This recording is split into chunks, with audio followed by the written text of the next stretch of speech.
சகோதரர் பக்சிங் அவர்களின் ஊழியத்திலிருந்து விடாய் துணிக்கேற்ற வார்த்தைகள். நவம்பர் மாதம் 17ஆம் தேதி. உங்களை தொடுகிறவன் அவருடைய கண்மணியை தொடுகிறான். சகரியா தீர்க்கதரிசியின் புஸ்தகம் 2வது அதிகாரம் 8வது வசனம்.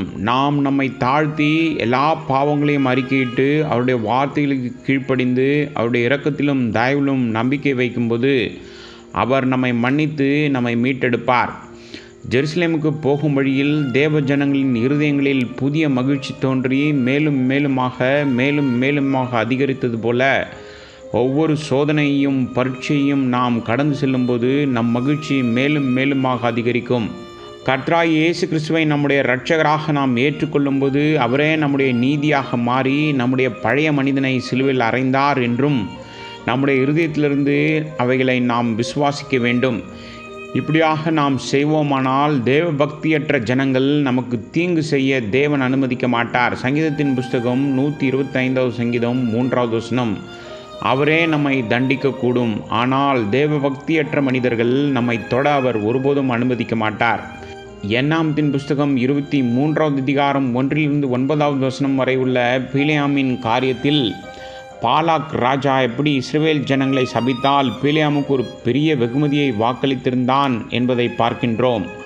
அவர்கள் கர்த்தருக்கு விரோதமாக கலகம் செய்தாலும் பிலேயாம் அவர்களை சபிக்க கர்த்தர் ஒருபோதும் அனுமதிக்கவில்லை. ஏனென்றால் இஸ்ரவேல் புத்திரர் ஒரே ஜனமாக ஆட்டுக்குட்டியானவரின் இரத்தத்தின் கீழ் வந்திருந்தார்கள். இஸ்ரவேல் புத்திரர் எகிப்தை விட்டு வெளியேறிய நாளில் தேவ கட்டளையின்படி அடிக்கப்பட்ட ஆட்டுக்குட்டியின் இரத்தத்தை அவர்கள் தங்கள் வீட்டு நிலைவாசல்கள் மற்றும் கதவுகளில் பூசினார்கள். இரத்தம் சிந்தியதாலும் விசுவாசத்தினாலும் அவர்கள் நீதிமான்களானார்கள். ஆகவே அவர்கள் கீழ்ப்படியாதவர்களாக இருந்தாலும் பிலேயாம் அவர்களை சபிக்க கர்த்தர் அனுமதிக்கவில்லை. இவ்வாறு தேவன் நம்முடைய மதீனம் மற்றும் கீழ்ப்படியாமைக்காக நம்மை தண்டிப்பார்.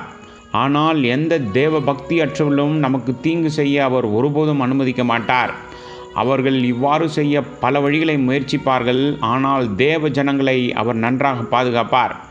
ஏசாயா தீர்க்கதரிசியின் புஸ்தகம் 54வது அதிகாரம் 17வது வசனம். தேவன் நம்மை அவருடைய பரிசுத்தத்தில் பங்காளிகளாக மாற்றுவதற்காக நம்மை அன்பான தகப்பனாக தண்டிக்கக்கூடும். எபிரேயர்கள் நிருபம் 12வது அதிகாரம் 9 மற்றும் 10வது வசனங்கள்.